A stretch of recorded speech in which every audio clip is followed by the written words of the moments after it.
งานกีฬาต้านยาเสพติดครั้งที่8ประจำศุกร์เรียน2024-2025ของโรงเรียนมัธยมศึกษาตอนต้นพลศรีเมืองปักกระดิ่งได้เปิดขึ้นในตอนบ่ายวันที่6มีนาคม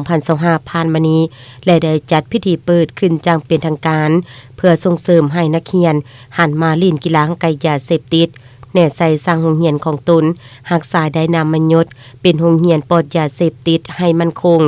ภายใต้การเป็นประธานของท่านไมทอง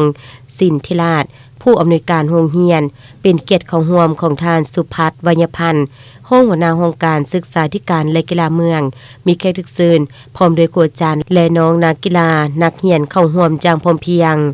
ในเบื้องต้นพิธีได้รับชมการเดินสวนสนามของ8กองกำลังนักกีฬานักเรียนหลังจากนั้นทานไมทองสินธิราชผู้อำนวยการโรงเรียนก็ได้ขึ้นรายงานการหังหากะเกียมเปิดงานกีฬาครั้งนี้งานกีฬาต้านยาเสพติดของโรงเรียนมัธยมศึกษาตอนต้นพลศรีครั้งที่8มีนักกีฬานักเรียนม.1 หาม.4 เข้าร่วมแข่งขัน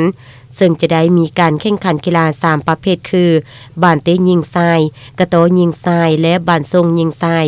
ซึ่งการแข่งขันคาดว่าจะดำเนินให้สำเร็จในท้ายเดือนมีนาปีนี้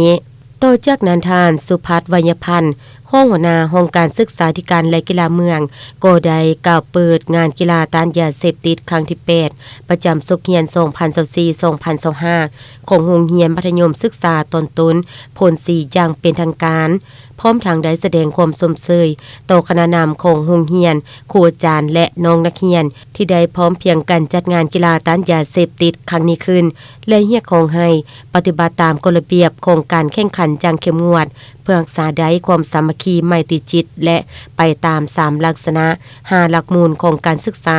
และ3ข้อแข่งขันของกระทรวงศึกษาธิการและกีฬาวางออกในพิธียังใดรับชมการแสดงศิลปะของน้องนักเรียนจำนวน3รายการมีการแสดงหัดกายยะบริหารเต้นแอโรบิกและบทฟ้อนประกอบเสียงเพลงเติมอีก